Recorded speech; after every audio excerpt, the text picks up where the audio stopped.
Welcome back to AM Northwest. You know, friendships can be just as complicated as romantic relationships and can be just as elusive to find as you get older. Here to share 8 essential do's and don'ts for those trying to find a friend match. We welcome back our confidence coach, Laure Redmond. So if you're looking for a friend, good morning. If you're looking for a friend, because oftentimes as we get older, we do kind of stick in our same group of people. And then we lose friends along the way.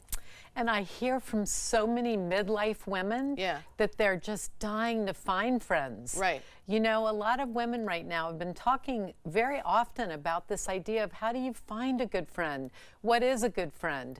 Our lives are so multi-complex that adding in friendship has to be a very deep priority, and it takes a little work. Patience, and these tips will help, but it's something a lot of women are wanting, and I think that's a new feeling of after the pandemic and people wanting to have girlfriends, and guys wanting guy friends. Real connections. Real connections. You say make the time for a call, like a 10-minute call. A 10-minute call. And here's why. We're all so busy. And if a friend says, when can we have dinner? When can we have coffee? You're going to have to figure out your schedules, put them together. But if you get a text that says, do you have 10 minutes? You can pause a movie. You can walk out of a meeting at work.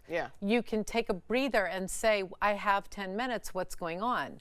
So it makes someone not feel alone if they can get 10 minutes of your time. That's a good point. And you get the same privilege with that friend. Like, hey, do you have 10 minutes? Everybody has 10 minutes. But not everybody has time for a meal or a coffee or a meetup. But if you can have that 10-minute rule, it does keep everything current and supportive. Something I hadn't thought of, you say, is don't triangulate like don't put a friend in the middle of a conflict. With someone in your same social circle. You know, it's like when someone's in a conflict and you share that friend and they're in the conflict with that shared friend, do not put someone in the middle of that, because the conflict that's original doesn't get worked out, and now that third party is going to have tension with that other person as well as with the person that's telling you about this upset with the friend in the circle. So triangulating means there are 3 people that shouldn't be connected. Keep it between 2 people. Otherwise, everyone suffers. Yeah, true. And then do ask this question. What small thing would help right now? What small thing would help right now? Exactly. I mean, I just love the way it sounds when you just said that. Like when someone is asked what small thing would help right now, it's really easy to answer. Can you pick up my kid? Do you have a chance to grab an extra coffee at the grocery? I'm in need of help with this email. What about coming by to walk my dog? Like, what small thing would help right now is an actionable effort. It shows you really care, and it, you know, the operative word is small. It's not like you're asking to do something that someone can't possibly show up for. Absolutely. But it can also just be talking about something. What small thing would help right now to tell you what I'm going through? Gotcha. Don't give up on reunions after you break up with a friend.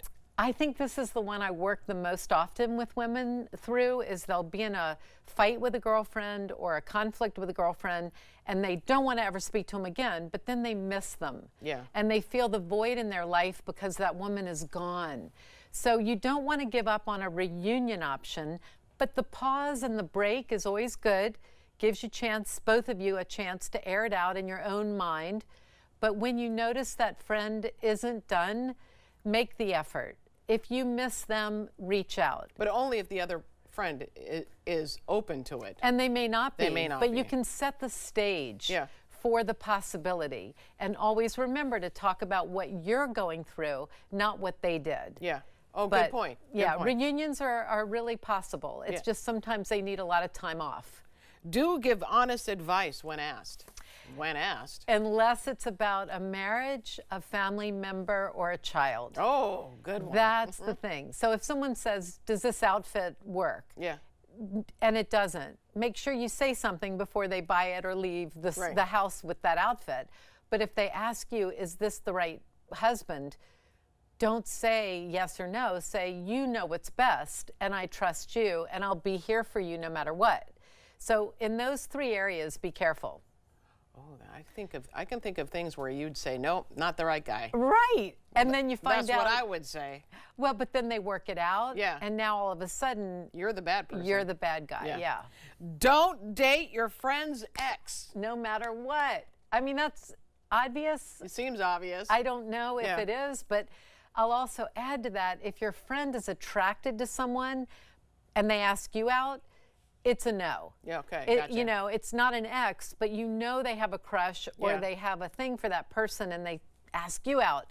That won't go well with the friendship. No. And definitely never the ex. Never, no. Do accept your limitations and boundaries. And this is when you're exhausted by a friend needing you too much and your sell-by date has already passed. Let them know you've hit a limit and your time needs to be managed differently. Right. But you've got a great coach, therapist, or astrologer to help recommend. Them. Okay. Or astrologer. Don't lie. White lie or not, don't lie. Tell the truth. If you cannot meet a friend because you are meeting a different person and you're not available, let them know the reason. Don't say it's for some other reason. Or how about don't say? How about you say, I can't meet up with you? I'm not available. Not and available. If they say why, be honest. Yeah. I think those little white lies catch up with friendships. They do. And they end up becoming toxic and trust gets broken and then you never quite get back on the feet you were on before or the ground that you were on. Absolutely. So just tell the truth. Tell the truth. Even if they're upset about it. It's easier on the big long run. Absolutely. You're so right, Laura. All right, we'll be right back. Happy Friday, by the way. We'll be right back with more AM Northwest. Don't go away. Happy Friday.